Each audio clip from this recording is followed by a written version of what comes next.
Now for our story. The new Mrs. Calvert, formerly Jessie Ward, Ben Calvert's secretary, had spent the morning shopping in Wakefield. As she walked down Main Street, Jessie was stopped frequently by townspeople who had heard the news of Kit Meade's return from California with a baby son. Some questioned Jessie with frank curiosity. Others simply remarked that it must be nice for Ben Calvert to have his daughter Kit and his grandchild living in his house. To these, Jessie replied ambiguously that it was lovely to have the family together. She knew the questions they had in their minds, but Jessie was an expert at the art of making conversations without revealing how she actually felt. She realized that in such a small town it couldn't remain a secret very long, that Bill Meade, Kit's husband, was not sharing Ben Calvert's house on 11th Street. But she kept her thoughts to herself. She felt secure in the knowledge that Bill did intend to get a divorce, just as she'd predicted. This thought gave Jessie a definite satisfaction, in view of the fact that Kit had always treated her with contempt, had always ridiculed her. Now Jessie thought to herself, Kit was losing Bill. He would get a divorce, and then there was Peggy Douglas. Now, this latter thought brought a secret little smile to Jessie's lips, a smile which was still there as Jessie walked into the Brown Palace Hotel coffee shop at noon to have a bite of lunch. Hidden in the crowd, Aunt Mary's attractive niece, Peggy Douglas, was sitting in a booth with her fiancé, Nicholas Dorn, the young writer. And now she looks up. Look who just came in, Nick. Over there. Which one? You mean the gal with the spectacles and the red dress? Oh, goodness, no. The woman in the gray suit with the blue feathers in her hat, see? Oh, that's different. She's a very good-looking woman. That's Jessie Ward. Jessie Calvert, rather. Oh, so she's the famous damsel who finally landed Ben Calvert. Heard a lot about her around town. Yes, I suppose you have. One of the enemy, you might say. Well, that's the funny part, Nick. Sometimes from the way Jessie talks, it sounds almost as though she disliked the Calverts. I get a feeling that she'd like to be my friend. Only somehow I don't quite trust her. I can't forget that... Hold it, Ducky. She's coming our way. Why, hello, Peggy. Oh, this seems to be a favorite meeting place for us. That's right. We've run into each other here several times. Mrs. Calvert, this is Nicholas Dorn. How do you do, Mr. Calvert? Well, this is quite a thrill for me, Mr. Dorn, meeting a real Hollywood writer. I've heard so much about you. I was going to say the same thing to you. Yes, I imagine you have. Wakefield's the sort of town where people hear just about everything that goes on. That's one of the things I like about it.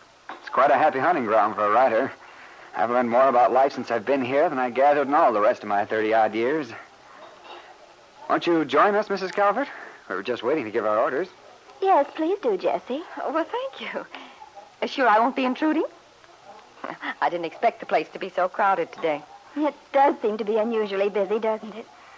Poor Sally's all alone, too. The other girl has the flu, she said. She told her she'd get around to us as soon as she could.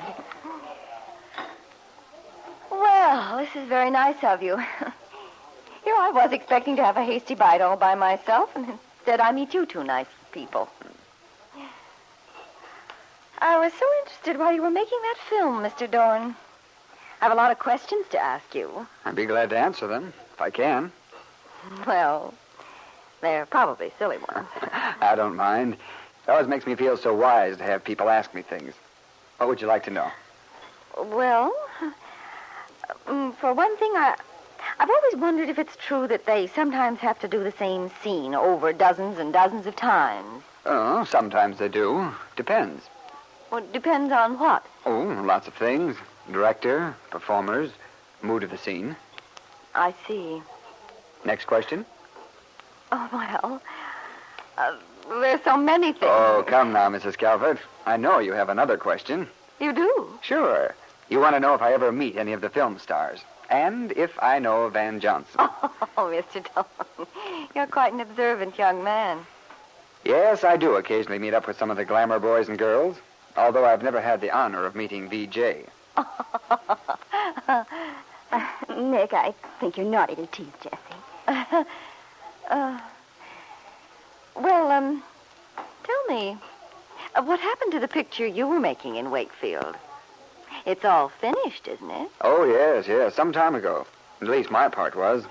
But you're still here. Nicholas is thinking of staying on in Wakefield. Oh, is that so? You sound surprised, Mrs. Calvert. Well, I suppose I am, a little. It's rather hard for me to imagine why anyone would prefer Wakefield to Hollywood. Maybe it's like that old song. It's so peaceful in the country. Maybe. Although, personally, I should think that would be an argument against the idea. Well, one man's meat, you know. Peggy, I can't remember when I've seen you looking so well. Why, thank you, Jessie. I'm feeling very well.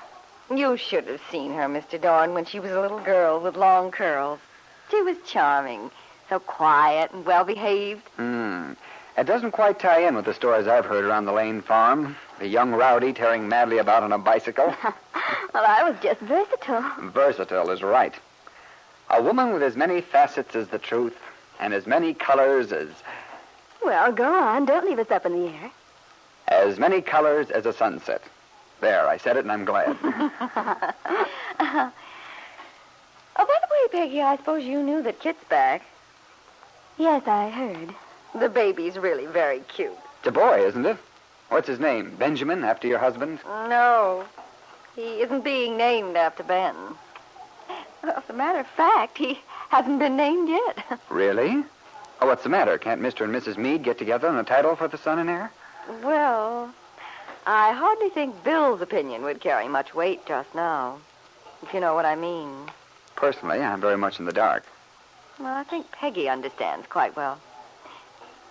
Remember our last conversation, Peggy? Yes, I remember. Forgive us, Mr. Dorn. This probably doesn't mean much to you since you don't know the people. It's quite all right, Jessie. Nick's a very good friend of mine. He doesn't mind, I'm sure. No. Go right ahead. Remember, Peggy? When we happened to run into each other in here while I was fixing up the apartment for Kit? Yes. Well, it turned out just as I said it would. Just exactly. Really? I didn't know. Oh, but surely you've seen Bill. I've seen him for a minute or two, yes. Well, perhaps we'd better not discuss it now. Perhaps some other time we might have a little chat. I'm sure this couldn't be of interest to Mr. Dorn. Well, if you'll forgive my saying so, Jessie, the situation is of no interest to me either. I've heard various things about Bill and Kit, and I think the whole situation is very tragic. But since it doesn't concern me in the least, I'd much rather not talk about it. But of course, if you'd rather not, Peggy. Well, there doesn't seem to be much hope of my getting any food right away, and I have an appointment with a hairdresser. I'm afraid I'll have to run along without having lunch. Will you excuse me? Yes, of course, Jessie. That's a shame, but if you have an appointment. Well, Mr. Dorn, it was nice meeting you. Goodbye, Peggy. Have a nice lunch. Goodbye, Jessie. Bye, Miss Calvert. Peggy, what made you act so strange just now? What do you mean? I thought I was very polite. You were polite enough. You were so obvious about fluffing her off. Why don't you let her say whatever she had on her mind? Well, why should I? I'm not interested in the least, so why should I pretend to be? Methinks the lady doth protest too much. Well, I think you're being ridiculous. Really, Nicholas, you of all people should see that there's absolutely no point in my discussing Bill Meade or Kit or their child or anything about it. You and I are planning a life together. What happens to Bill Meade and his family is none of our concern. Now, wait a minute, Peggy. Maybe you don't realize how your behavior looks to someone else. The fact that you can't even hear the mention of Bill Meade's name without getting into an uproar means something. And it's far from ridiculous for me to be concerned about it. As you say, we are planning a life together. But I'd like to be fairly sure that it isn't going to be built on shaky foundations. You know what I think Nicholas doing? I think you're acting like a very jealous man. Nicholas Dorn looked across the little table at Peggy with a puzzled, surprised expression on his face. Then, as he started to speak, the waitress came to take their orders. And after she'd gone, the young man was silent for some time before he resumed the conversation.